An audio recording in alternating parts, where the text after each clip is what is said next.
Willem, I want to thank Javier and Matthias for putting all this together for you, our wonderful club members down in South America. So if you'll join us, let's go ahead and head on inside.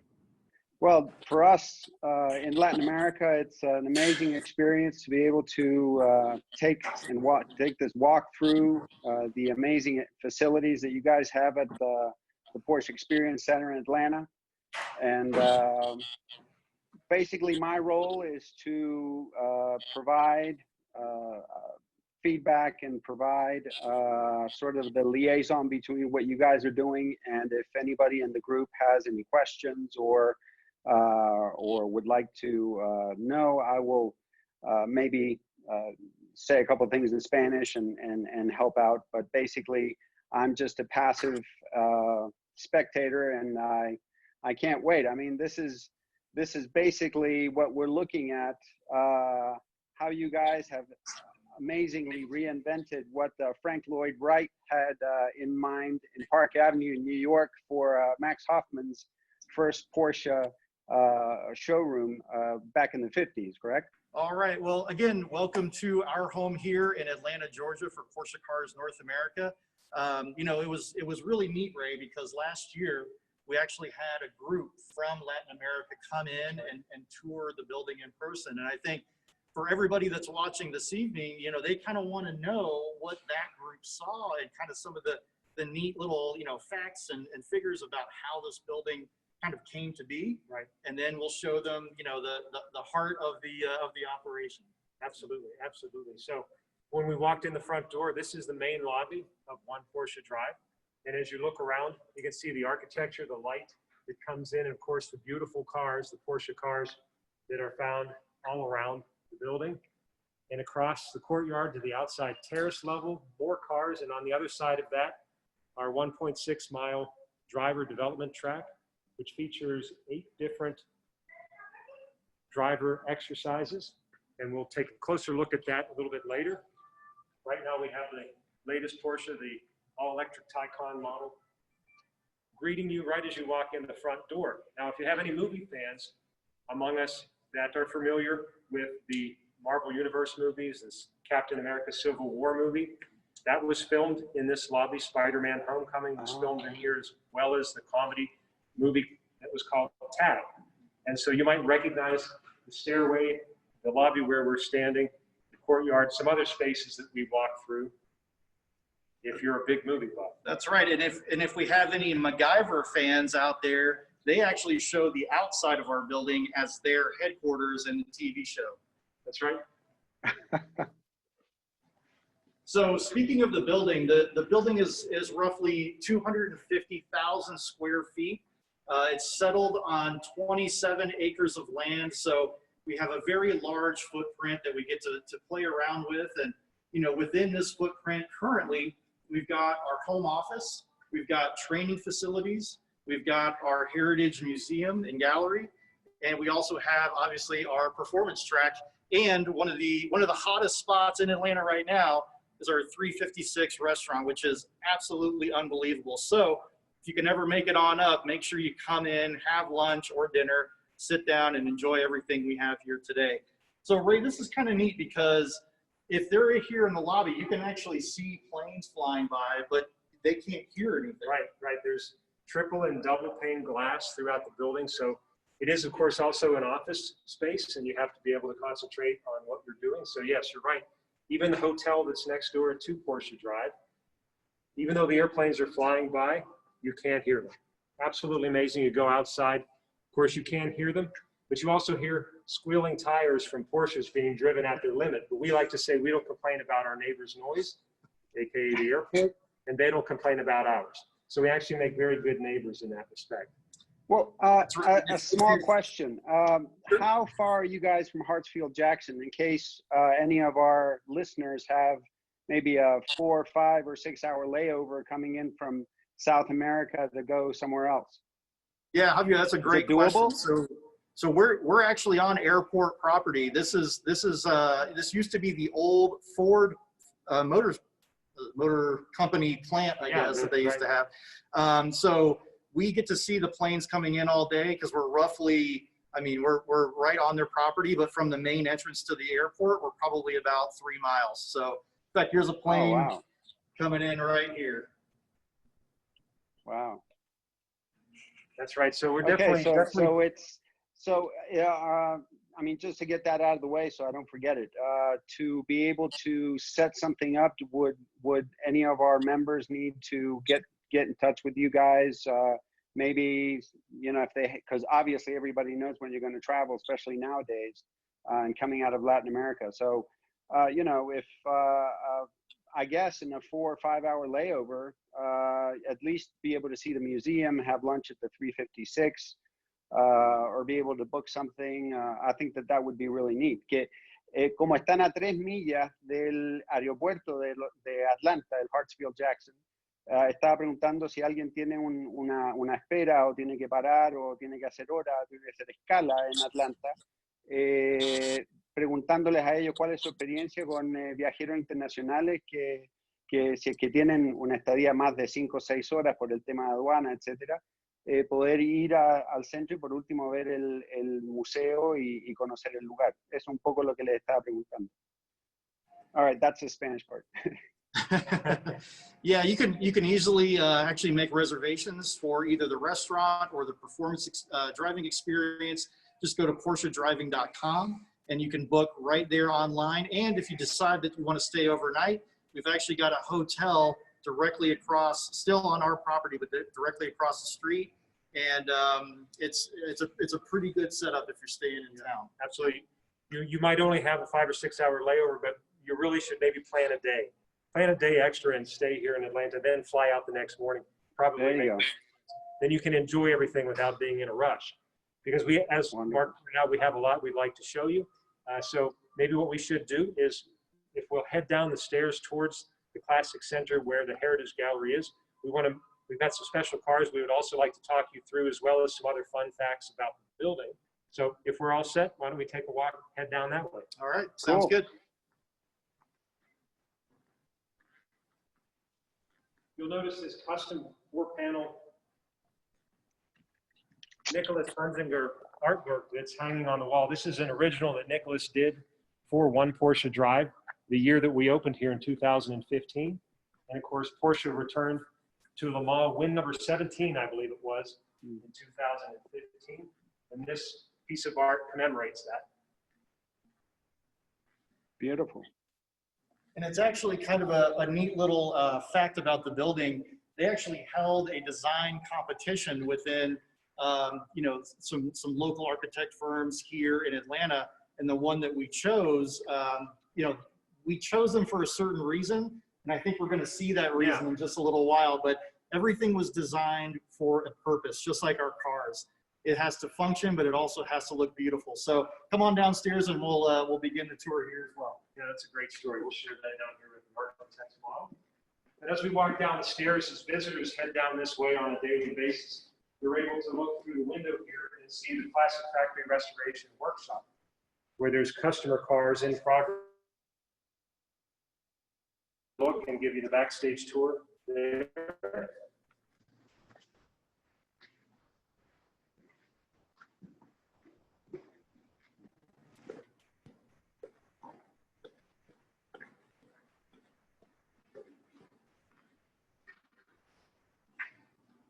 So Mark mentioned an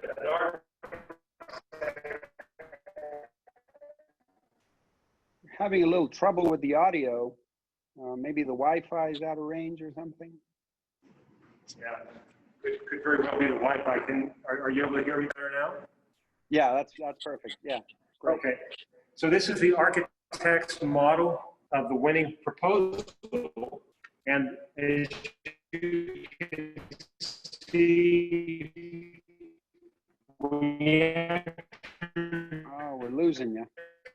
The front of the building, and now we're going down inside.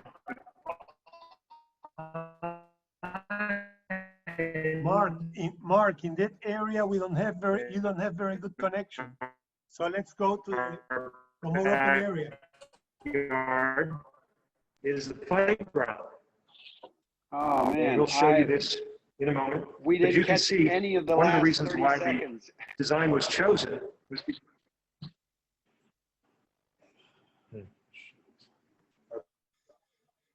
Esperemos que avance, Mark. let's try. Okay,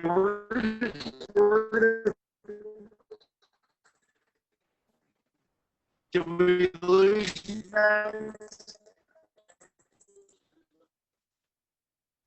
Can you hear us now? No, No image and very blurred audio. Sorry, guys. We tried to get on to our Wi-Fi signal here. Can you hear us okay? perfect. That's awesome. That's amazing. Okay. Yes. So I think we'll get Okay. Okay, so since you probably didn't hear that, I will just say quickly that this is the architect's model of the winning proposal. And Mark was starting to tell you about the special story of why it was chosen. You can see in the back, we have the driver development track.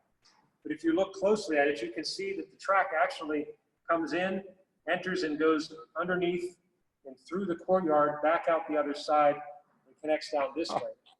And the architect told Porsche in the design selling phase that they understand that in the history of Porsche, the track and racing runs through the heart of the company.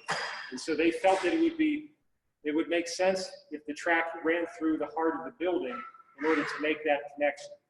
And that's what this symbolizes. Of course, they're very good salespeople, as you can see. They achieved Yeah. that. Here we are. And if you look right outside the window here on my left, you can actually see the track that comes through the heart of the building right here in front of us. Of course, on the other side, Oh, that is wow. the courtyard. And we'll take a closer look at that when we get down there. But I'm glad Mark Is that pointed the out. restaurant that you can see in that corner?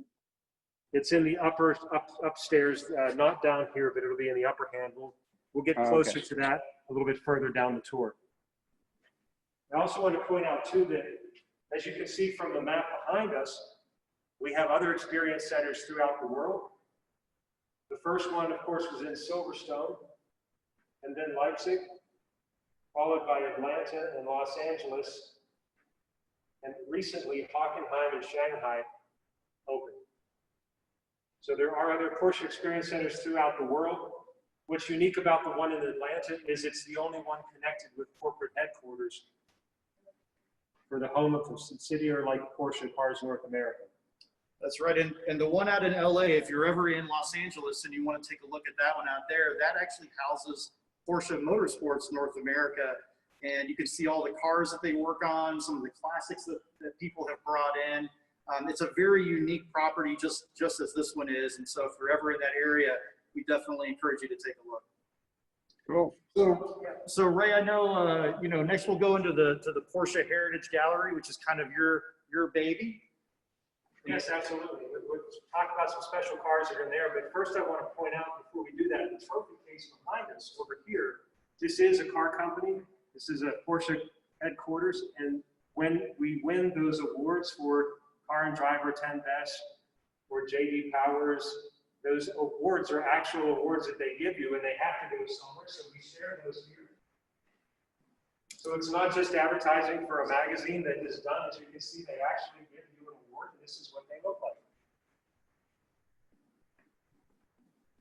Kelly Blue. Wow. You're going to have to add another tier to that. Looks like it's a little crowded in there. That's right. We do keep them current and up to date. Absolutely. 100%. So now we'll head into the Heritage Gallery. The Heritage Gallery is made up of cars that are from either the Porsche Museum in Stuttgart or from significant private collectors here in the United States. And we like to tell different themes and stories as it relates to Porsche in America. And right now we have two themes in here that we'll share. The primary theme being the 20-year celebration of the Porsche track experience, which is where we train drivers how to best handle the performance of their Porsche on a track, whether it be here at the PDC Atlanta, out in LA, any of the other ones around the world, or the track experience which takes place here 2 hours away from us in Birmingham, Alabama. And so let's walk in. We'll show you a very special car we have to start that story.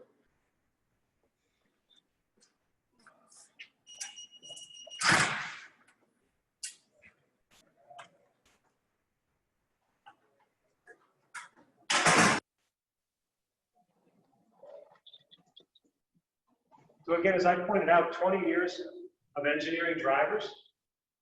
And the car that kicks off that story really is the 1956 Porsche 550 Spider. It was in 1956, Max Hoffman, that you mentioned earlier, wanted to give customers an opportunity to see what it was like to ride in a current race car. And so Max Hoffman had arranged with Baron von Hensing to bring a 550 Spider here to the United States in Connecticut and give customers a chance to ride in the race car with professional racing drivers. And so that's where the story really starts of Porsche training and engineering drivers. But I think what's really interesting for the members of Porsche Club of Latin America is the fact that this particular 550 Spider, chassis number 030, has the distinction of being the first Porsche car ever to be flown from the factory in Stuttgart to a racing competition somewhere else in the world. And that just happened to be to Caracas, the Venezuelan Grand Prix, this very car. Yep, that's kind of cool. That's very neat. And yeah, our Venezuelan members are writing, saying that what you just said. So I guess it's very interesting for them to see that car. Para los venezolanos, un gran abrazo y saludos. Yes, this car is actually today owned by the Brumos Collection in Jacksonville, Florida. And they're very proud of that history and heritage. They actually have a photograph that shows chassis 030 being loaded into the airplane in Stuttgart on its way to Venezuela. Wow. So maybe take a closer look if you can. Just not every day you get to see it, for example, like this, completely running. And when we have our events here in the United States, like Rennsport Reunion, this one is driven around the track. If you're familiar with Hurley Haywood, America's winningest endurance racing driver, he's usually the one behind the wheel. Wonderful.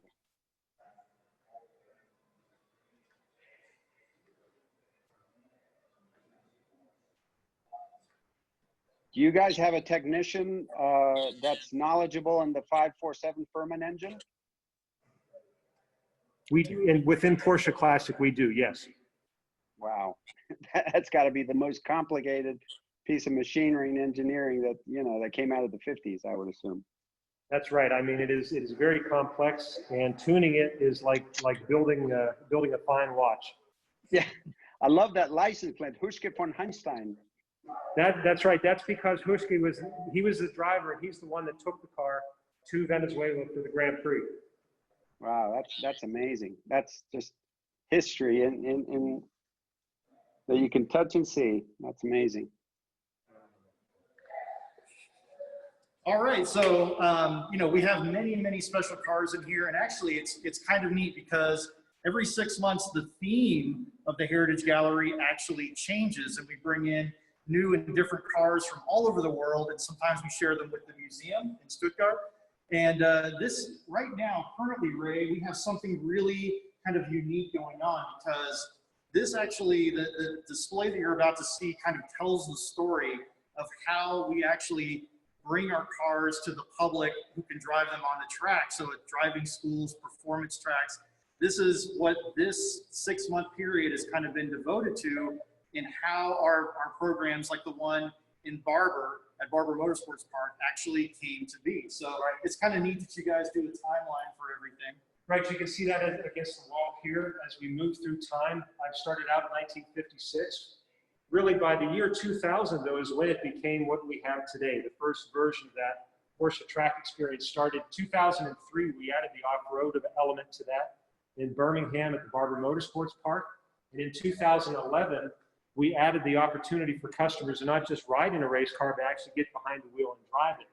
And we do that with the modern-day GT3 Cup racer. Of course, in 2015, we opened the PEC Atlanta. And in 2020, we celebrate the 20th anniversary with the latest generation of 911, the 992. And so when we walk around the corner, we've actually recreated those Experience Center school cars, starting with the first water-cooled 911 generation, the 996. 996. And this car is identical to the type of car we used back in 1999 and 2000 when the program first started, right down to the graphics. Wow. And then in 2003, we introduced the Cayenne and the off-road element, where you could drive both on track and off-road. The first true sport utility vehicle, as we like to say.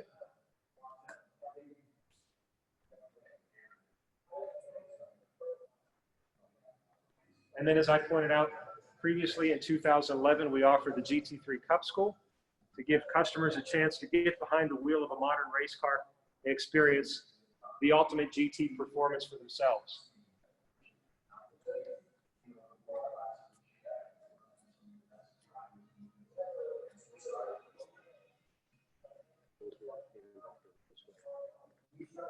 So the other theme that we have is on the other side of the hall, and it's GT1, GT2, GT3, and GT4.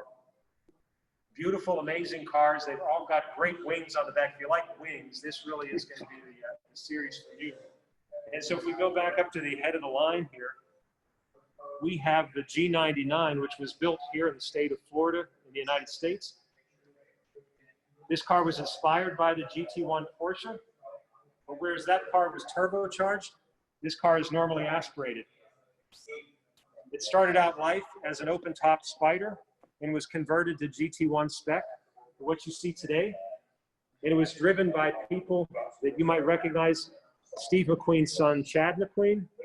Oh, wow. And the livery that's on the other side of the car was as raced by Kyle Petty, NASCAR fame, and an actor known as Paul Newman. Oh, wow. Right. I love those Ronnie eggs. The car itself had two different liveries back in its competition period. And so the owner of the car paints one side of it in its original livery, and then the other side in its later livery, if you will.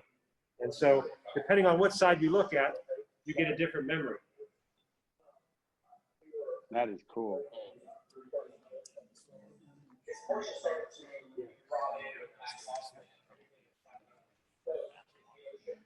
First, we have a GT2 RS Club Sport, brand new from Porsche Motorsport. This is what they look like when they come right from the workshop to the customer. And you know, Ray, this year or last year, I should say, at Parade in Boca Raton, we had the first ever GT2 Club Sport in the country get revealed at Parade. So it was pretty cool. We were glad that it was able to make it. You get a lot of reveals on Ray at Parade, don't you? We do, yeah. We would love for some Latin American club members to come up to Parade sometime. So it's a party. Then we have the GT3. This is a special Cup edition from Andile Motorsport. They were done up in the liveries of the iconic IMSA GTP cars of the 1980s.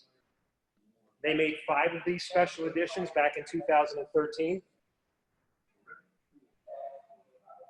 And then finally the GT4, the 718 Cayman GT4 Club Sport. Again, brand new from the workshop. This is exactly what they look like when you order one and take delivery at home.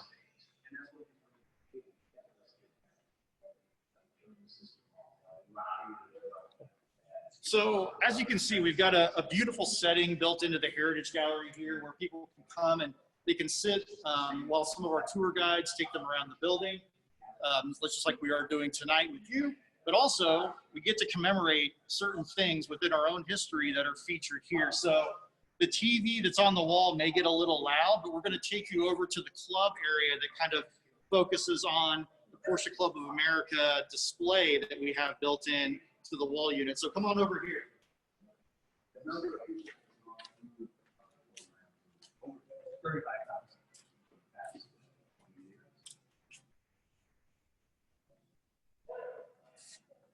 So you can see that, you know, throughout the years, we've done a lot of different things with the clubs here in the U.S. And, you know, we always love to show them a little bit of love when they get here and they're doing very neat things. This was actually the GTS Club Coupe that they did in 2015. They made a limited number of those, and the only way you could get one was if you were a Porsche Club member, based here in the U.S. And so these are just the little things that we'd like to do for the club. You know, every few years we'll come out with a new car. This was actually the very first Club Coupe that they did. And then right below it. Yeah, this was the 50th anniversary for the first one they did.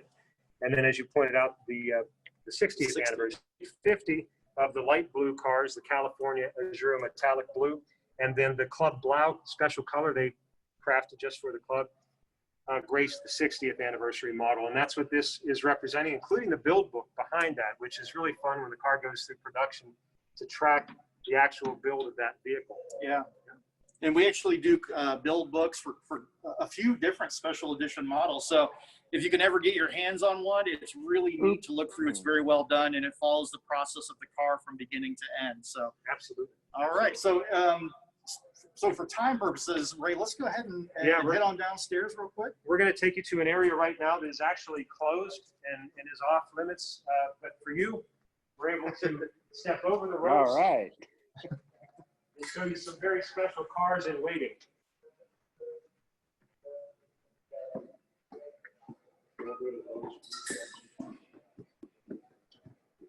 I read that you guys had one of the Emery cars. I think the one that John Oates had. Was that showcased somewhere at the Experience Center? We did have that. 356? When John first took delivery of the car, we had the 70th anniversary of Porsche going on. And John was actually performing here for the RM Sotheby's special auction Porsche only that we had. And John took delivery that weekend with Rod Emery here in the building. So yeah, very special weekend. Cool. Now John's taking that car home. He's got some wonderful roads where he lives and he loves driving it. So speaking of loving to drive, we've got some iconic racing cars down here in our motorsports section. Wow. This is the Porsche 962 Low Brow Special of Holbert Racing. This car has won more championships than any other IMSA GTP car in history. And next to it is the 1973 911 RSR. This is the Daytona 24-hour winning prototype of the 911 RSR that Peter Gregg and Hurley Haywood took the victory back in 1973. Ray, I think we need to start selling some of these stickers, these inspected stickers. 73. That's my favorite sticker of all time. Great detail, isn't it? Next to it, we have the Porsche IndyCar from 1989. This is the car that was built specifically to race at the Indianapolis 500, and more specifically, the CART IndyCar Series. The single-seater driven by Teo Fabi, and later John Andretti. But yeah, David, to get you a closer look there, and take a look at the inside, and you see just how small the cockpit is inside one of these Indy cars from the late 80s, early 90s. Wow.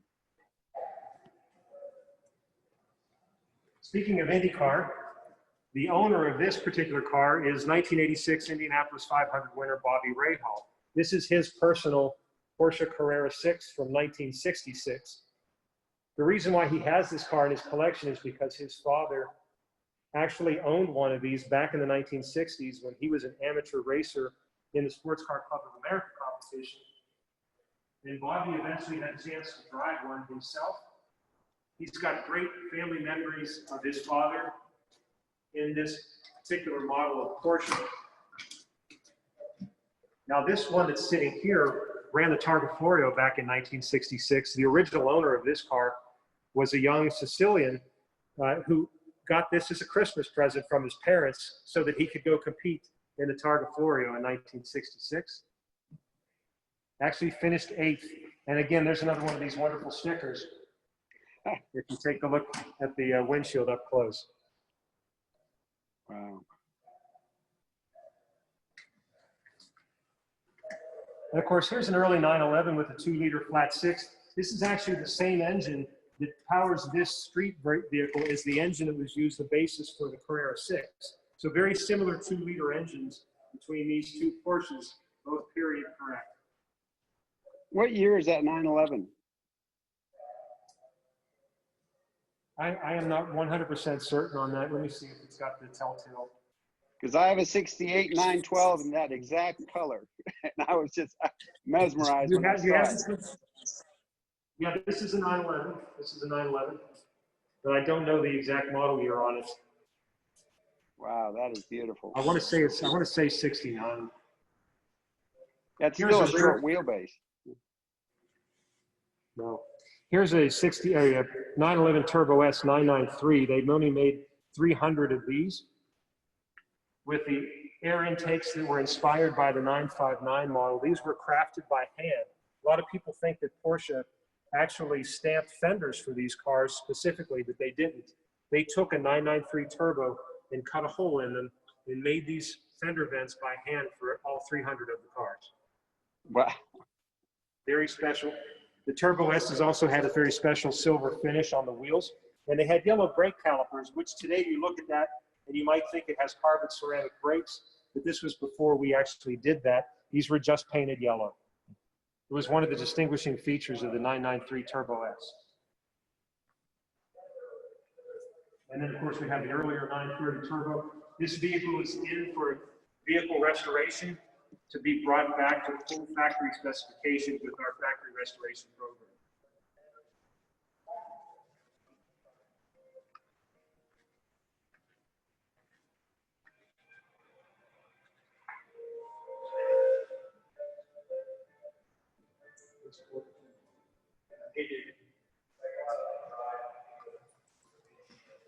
The car that really Speedster. Yes, a 1955 high roof Speedster. This is really the model that put Porsche on the map here in America with the base price of $2,900. These cars sold really well here in the United States.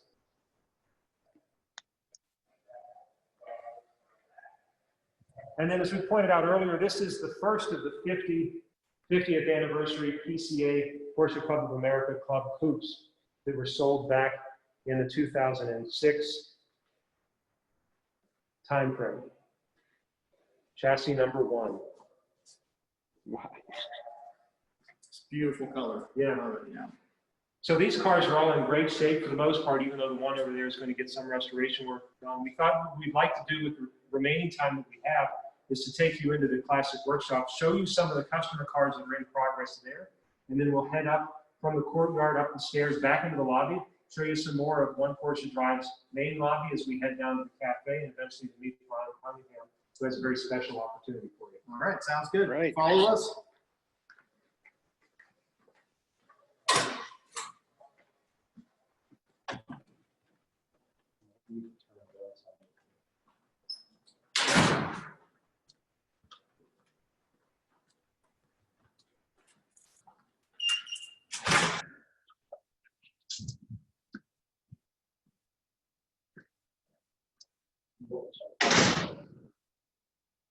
So welcome everybody to Classic Factory Restoration. This is a very unique program, and we get the question quite often, what makes this a car eligible to come into this program? Well, the biggest thing is that any car could be a classic if it's 10 years out of production.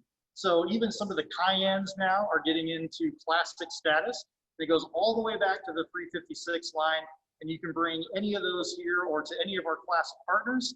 And they could pretty much do everything in this shop except for things like paint. But other than that, I mean, they've got all the, some of the tools that they used to use, way back in the day. But they also use the modern techniques to make sure that the parts they refurbish are going to stay good for a long, long time. Yeah, absolutely. In fact, when we do the body work and the paint like you're talking about, we actually share that work with Germany. So the metal work, and including the cathodic dip bath, which takes a vintage car like this and inserts it into the new car assembly line in Zuckenhausen. So if you can imagine what that looks like, there's actually a video of it on YouTube that you can see on Porsche. Wow. But since you're here with us now, let's take a look at an example over here of a great before and after. This is what a 356 engine looks like when we find them normally. We're restoring the complete car right now. In fact, that body is in Stuttgart. We will be doing the engine. We'll take as much of the original that we can maintain, and when we're done with it, it'll end up looking like this. Oh, wow. That's a super, isn't it? Here's another example of this one, the 911.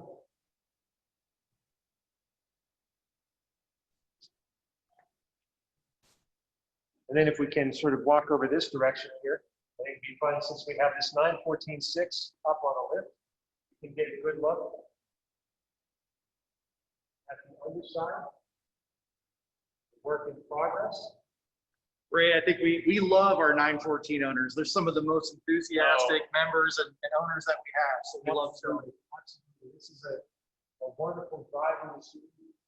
In the middle. You can see underneath, not only does it run like new, but it looks like. Yeah, yeah, it's beautiful.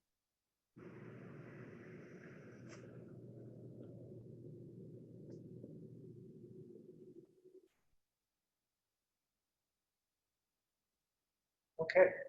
Watch attention. This is good, but you can see with all the parts around, we try to reuse as much of the original car as possible to maintain the character of the car. Of course, where it's absolutely necessary in wear and tear items like belts and hoses and what have you. Of course, you want to go and keep parts at that point in time. But we're able to do all the engine work, machine shop, everything here.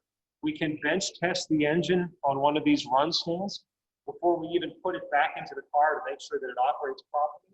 Once it's back in the car, we open up the garage door and we drive right out onto that track connection that we talked about earlier, which gives us the opportunity to use the track here to validate the work that was done in the shop.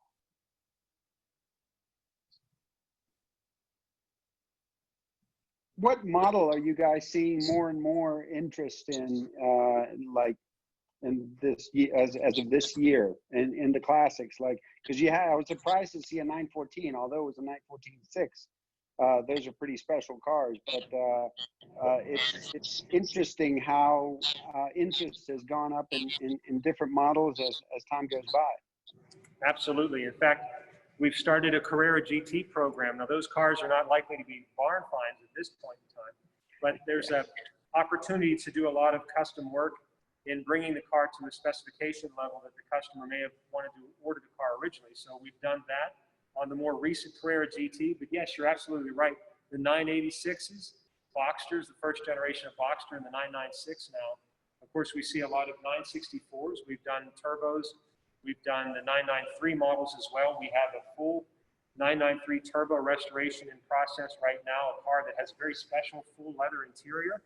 And he's making it as good as new once again, and we're helping with that. So yeah, and one car that we don't see here quite often, but even the Boxsters, which a lot of people think like the Cayenne, that's not a classic yet. Well, actually, to us it is. Some of the 986 Boxsters, if you're an owner, that is considered for us a classic. So so we get different models in every year or few years that actually qualify for the classic program. So this is one of the pride and joys to our workshop.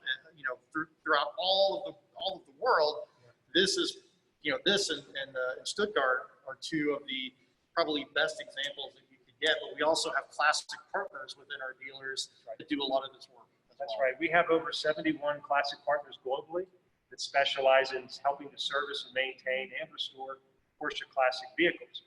But the main driver of our business is the reproduction of the classic genuine parts. So whether we put them on the car here in a restoration shop like this, or a classic partner does it, or if you buy the parts and take the parts home and do it yourself, the idea is making the parts so that we can keep these great cars on the road in your hands driving. That's what Porsche Classic is all about. Yeah.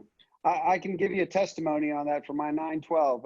It was amazing. Just take it out of the box and put it in. It was really good. You guys are doing an excellent job doing that. Well, thank you. Thank you. We appreciate that. We want to keep you on the road because Porsches are best when they're being driven. Right? Yeah. All right. So we're gonna go out of the workshop. We're gonna head back upstairs, back through the lobby real quick, and take you to some of the things that you would see when you get here to One Porsche Drive. Cool. While we're walking, do you guys have an updated number on the percentage or the estimated percentage of Porsche vehicles still on the road? Because I remember back in the day that was really, really high, like 60, 70%. Yeah, no, you're absolutely right. We do check that number every year. against vehicle registrations with Department of Motor Vehicles and all the markets in which we sell. And you're absolutely right. The number right now stands at over 70%. But the reality, when you talk about vehicles that are still alive and well, the number's probably even higher than that, because as we know, there's a lot of customers that don't register their classic cars for road use. They take them out maybe on private track days, or they live in museums, but they're still healthy driving vehicles. Yeah. So you're right, the number is very high. And again, that's one of the reasons why we feel the responsibility to keep the parts supply going, so that we can continue to keep these cars in use. And as I said, on the road of driving enjoyment. Let's walk down this way here for a moment. We'll show you the Porsche design studio that we have down here. When a customer in our market has an allocation to order a new Porsche vehicle, if they'd like to work with one of our designers here at Porsche, one of the specialists in the exclusive manufacturer program, they can make an appointment with their dealer to come in here into the design studio. And as you can see from all the colors on the wall and the samples, what we do is we plug the computer in with the configurator, and we're able to beam that image up to the wall. Oh, neat.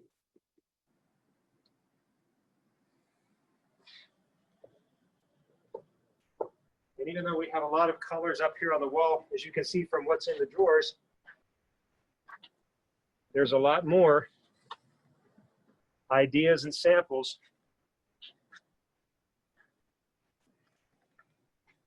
And I think, Ray, one of the numbers that was told to me by somebody in exclusive one day was we make over 3,000 colors just in blue. So I mean, you know, anything that you can dream up as a customer, I mean, we could either match it or come pretty close to it. So we're always excited when we see different colors that maybe you don't see every day on some of our cars. I love it. Yeah, absolutely fun. I'm sure Daniel Necker here in Chile would be very happy with those 3,000 shades of blue. There's a wonderful piece of art that's hanging here in the lobby. As you look through the window and you see it from this angle, it really doesn't look like much, but it's actually made up of 70 pieces and weighs about 1,000 pounds. If you stand right under it, look straight up, you should see it in the spider. This is our Picasso light-inspired piece of art.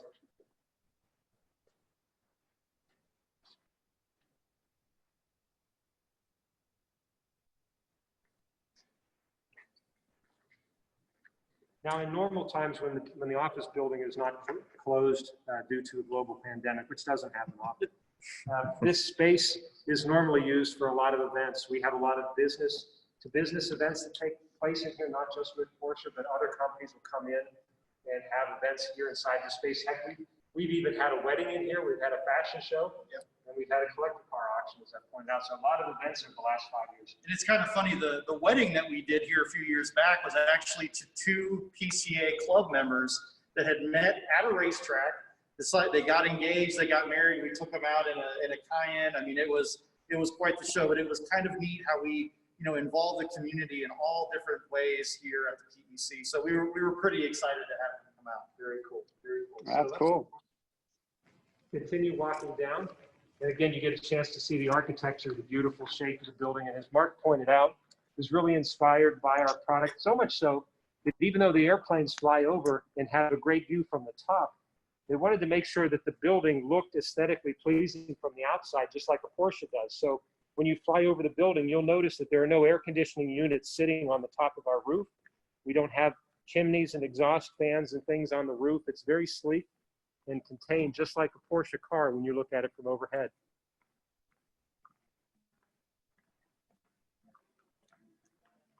So right now we're going to be getting close to our store that we have built in here at the PEC, and you know, members, Ray, they love everything with Porsche on: the keychains, the shirts, the socks, the teddy bears, and we've got all this right here for people to come in. So if you can find it online, you can usually find it here, or you can get it ordered through us.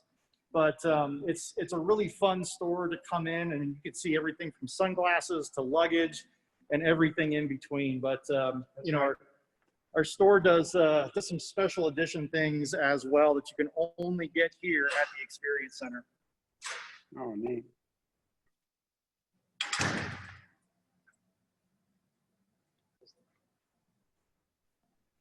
Large screens around, you can see the Porsche action videos, latest product films. Very inspiring. And of course, seeing a new product like the Cayenne Coupe here in the form of the Cayenne Turbo Coupe.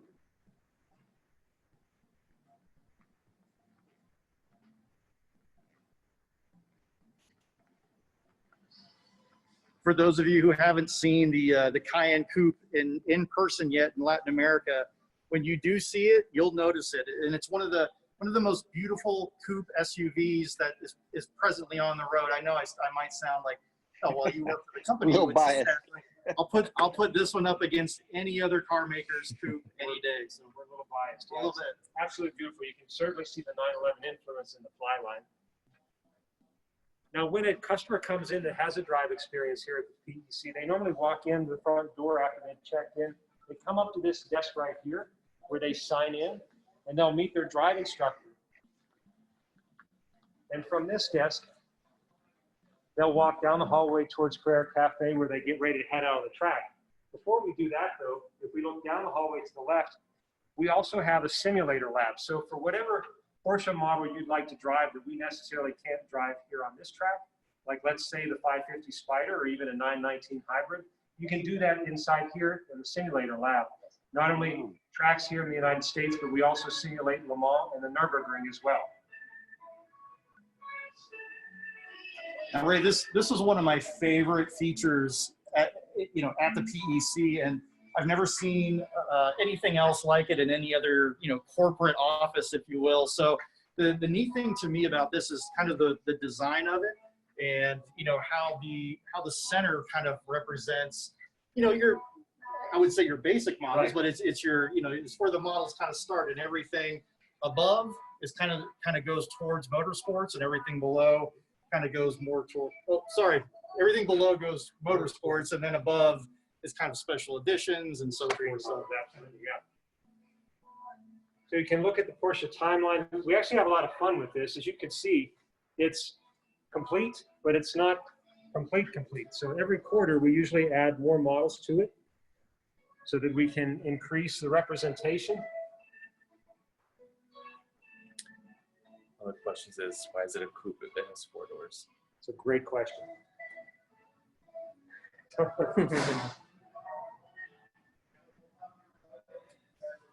Here we are in the Carrera Cafe where you can grab a quick bite to eat or a refreshing espresso.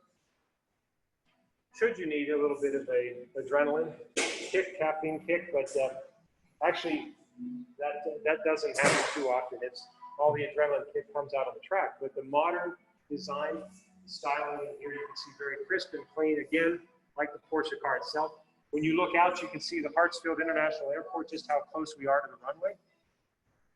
In fact, there's a plane taking off in the distance. Yeah.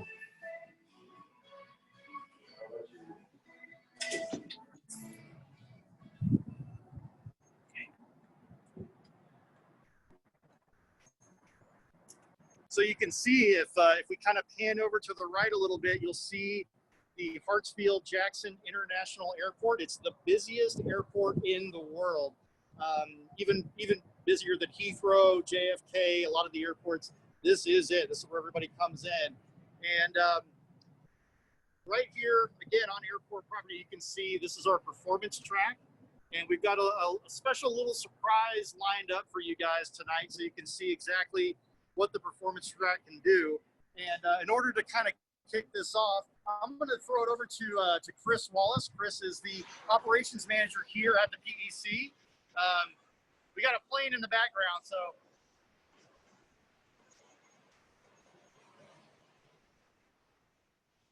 All right, so Chris, thanks so much for joining us this evening. And we've got a large group from Latin America that's joining us. We gave them a tour of the building. And we're going to wrap it up with the most special part of all, the performance track. So could you kind of walk the members through, what the track, how do you guys use this track here at the PEC? Absolutely. Number one, welcome. Welcome to the Porsche Experience Center Atlanta. We have a really exciting track. We opened in 2015, and we have what's called a driver development track. It's not a racetrack. If you want a racetrack experience, 2 hours down the road at our Birmingham property at the Porsche Track Experience, you can do that. Classes, you usually wear a helmet in that experience. Here, we're letting you test drive the different cars that we sell from a Porsche standpoint, and we really are able to develop your skills. And that's done through 6 different modules that we have on our driver development course. So I'm going to take you over here a little bit closer so we can see things. And you're all, please visit us in the future. Because it's a pretty exciting property. It's one of a kind. It was purpose built to really allow people to get the most out of our vehicles in a safe environment. It's a closed environment. You're not going to have to worry about outside traffic. So I'm going to go ahead. We have a driver in a Taycan Turbo S. We're going to trigger him to sort of do some quick laps around the track. Chris, can you see? Let's start your first step lap round.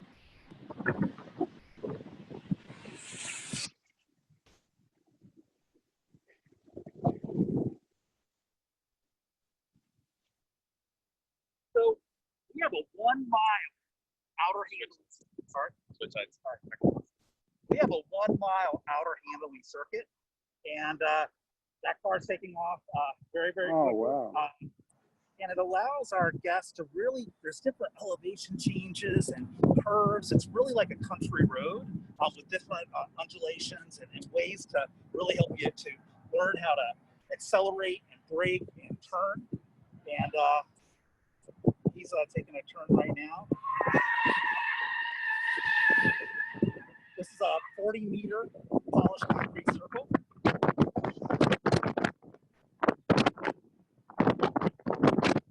So the outer handling circuit, 1 mile, we have roughly 1.6 miles of track space here.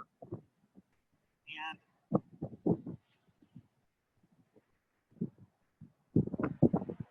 he's going to be coming back up.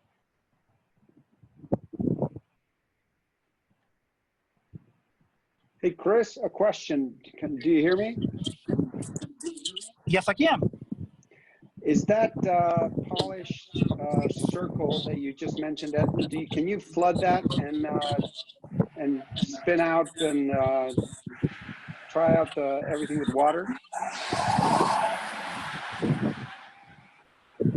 So if you look in the distance, this is our outer handling circuit. We have our kick plate. Beyond the kick plate, we have a 60-meter wetted disc. And that is, it's at all times, it's kept wet. And that is a module developed for our guests to really get into an oversteer situation and how to control that and how to recover from it. And we coach you through that. That's part of our experience. So right here, wow. Brian's pulling up to our kick plate. This is an epoxy surface, very, very slick. It's also wetted. And Brian's our best driver out here.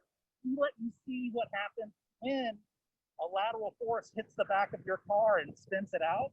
And that's how most people would react. The next time around, he is going to control and just show how you're supposed to do it. One of the things we want our guests to learn, he's going to the wetted disc.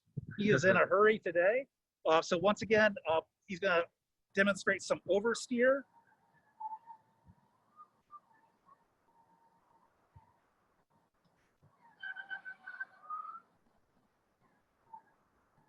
The kick plate and the wetted disc are 2 of my favorite modules. Some guests just want to spend their entire 90-minute drive session between these 2 modules. But that would be the area where you might spin out in answer to your question. The turntable, that's more for advanced driving. It's more for our demonstration laps and hot laps. So Brian's going to make his way over to our dynamics pad. Oh, now he's doing the kick plate again in a control fashion.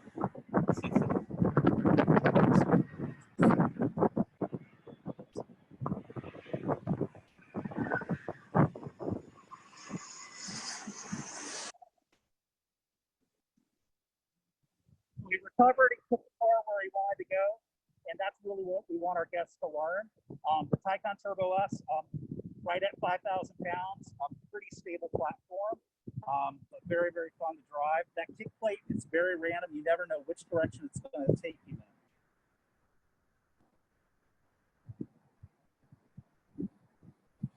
And the dynamics area really gives up. A lot of our vehicles have a feature called launch control. And so that straight, it's around 800 meters long or 800 feet long, gives the guest the opportunity to accelerate fully in a safe environment and really get to put the car to its paces, but also brake. The braking aspect of our cars is pretty amazing. And that's what he's going to demonstrate now with launch control, or he'll do a slalom, whichever he decides. He's doing the slalom, which shows you some lane changing capabilities. He is the chief driving instructor, so he makes his own choices. So when a guest gets out here, and a lot of them, besides driving on the roads, they really don't know how well their car can change lanes, and especially a Porsche. And so that's a very popular module. And the distance beyond that is our off-road, where we allow our guests to drive our Cayennes. We have 21 different obstacles and features, a flooded riverbed, a 45-degree and a 70-degree incline. So that's very fun. We do not take our Taycans on that. And there's our launch control.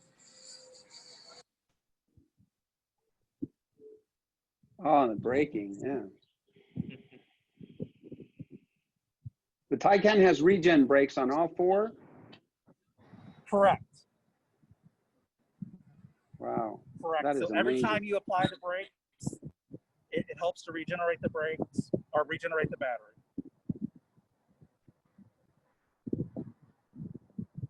I guess Mr. So, Musk is getting a over that little hill- preoccupied, huh?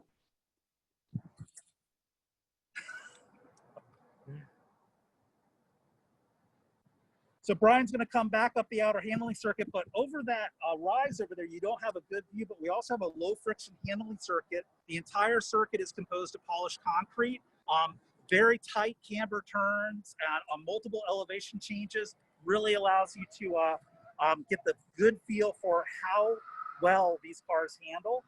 Very, very exciting area.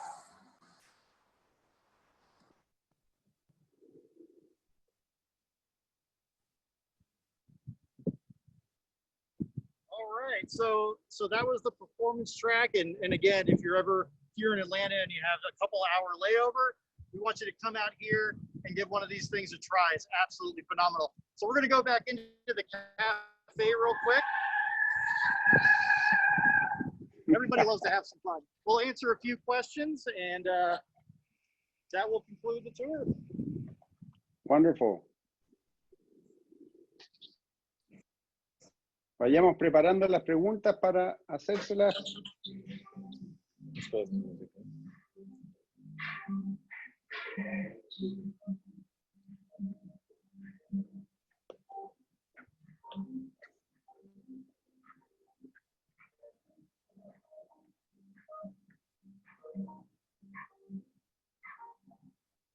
Lugar más bonito, ¿eh? Mm.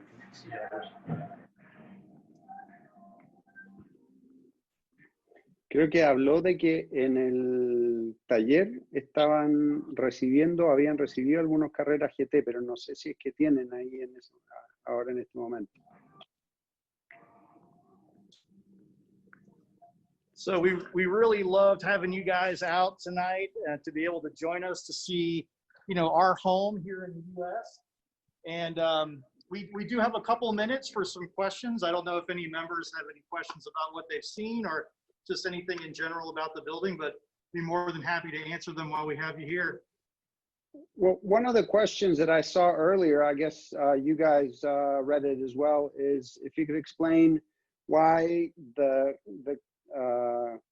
Cayenne Coupe is considered such with 4 doors. Although it's a similar situation with Mercedes and BMW, but it's kind of like that question, why is the Taycan Turbo a turbo if it doesn't have an internal combustion engine? Yeah, I think every car manufacturer kind of has their own explanation as far as, what those cars mean to them. I know for us, we get the Taycan question all the time. It's like, why is it Yeah. a turbo if it doesn't have one? The answer is, for us, it's easy, but for a lot of people, they may not fully understand. But it's more of a badge kind of term, a marketing term for us. So for us, turbo is at the top of the line for anything that we make. Yeah. So like the new 911 turbo that came out, or the 992 turbo that's come out.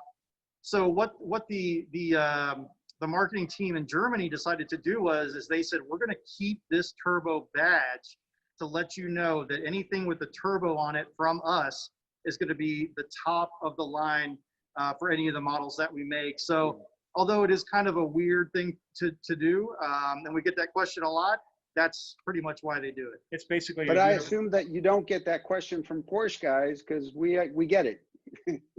Oh no, we get that question especially from Porsche guys. So Really? it's okay, we understand. It's a universal understanding, as Mark pointed out, that model stands at the top of the range, and we don't have to do. When you say Turbo S, that there's really nothing above that. I think that's a universal understanding, as you pointed out, among Porsche people, and then it's even easier to explain to people that may not be Porsche people. Now, in the case of why is a four-door considered a coupe, that's a little bit harder to explain, but you're right, that did start back in the early 2000s when the models started getting really racy roof lines, and yet still carry the four doors. People like the practicality of the four-door, but they like the look of a racy roof line.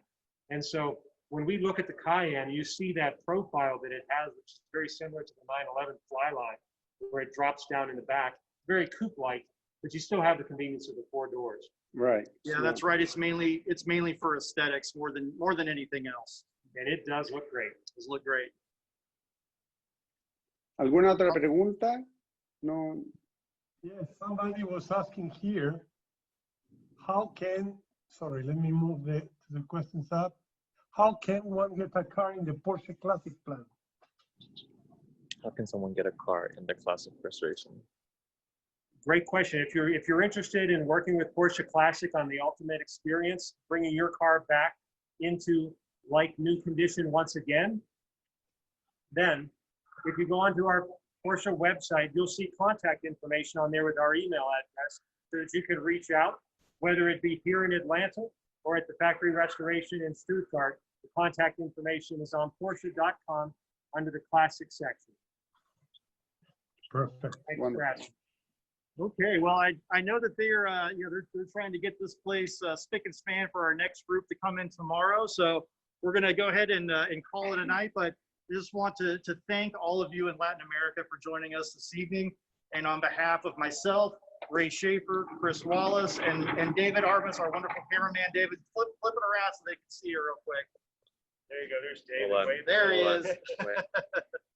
And on behalf of our executive team and Klaus Zelmer, our president and CEO of Porsche Cars North America, we hope you enjoyed the tour of our home tonight. We hope that we'll see you here in person sometime. And if you want to see more, or you want to see pictures or in-car video of our track, you can always go to the PEC Atlanta Instagram page or PEC LA Instagram page, and they put content out there all the time. So, Ray, I think this might do it. beautiful job. Again, thank you all for first of all being club members and joining us this evening. We hope you had a good time, and we hope to see you soon. Thank you. Thanks, everyone. Thank you so much, Mark and Ray. Guys, in the name of all the Porsche clubs Latin America, thank you very much. You had representation of about 16 clubs in Latin America between all the participants, and I'm sure you will get a lot of visitors from the people that were able to see you today. Thank you to the whole team. Again, my thanks to Matthias Menner for helping make sure we could have this opportunity, which we asked a long time ago for. So thank you very much. We will have a video of the event today, and I will send it to you, Mark, so that you can share it with the group. All right. Thank you so much. Thank you very much. Muchas gracias. Muchas gracias a todos los participantes en el evento de hoy. Esperamos le haya gustado esta experiencia. La próxima semana vamos a visitar el Museo Nicolini en Perú, Museo de Autos Antiguos, que es probablemente uno de los 2 o 3 museos de autos antiguos más importantes en Latinoamérica. Y en las próximas semanas se vienen unos eventos bastante interesantes también. Ustedes deben recordar a una señora que tiene una colección de autos Porsche, se llama Lisa Taylor. Ella me confirmó hoy día que también va a participar de nuestras visitas virtuales. Nos vamos a estar comunicando por el chat y a todos muchas gracias por participar hoy día. Suerte. Nos vemos. Gracias. Chao, chao. Gracias, Javier. Chao.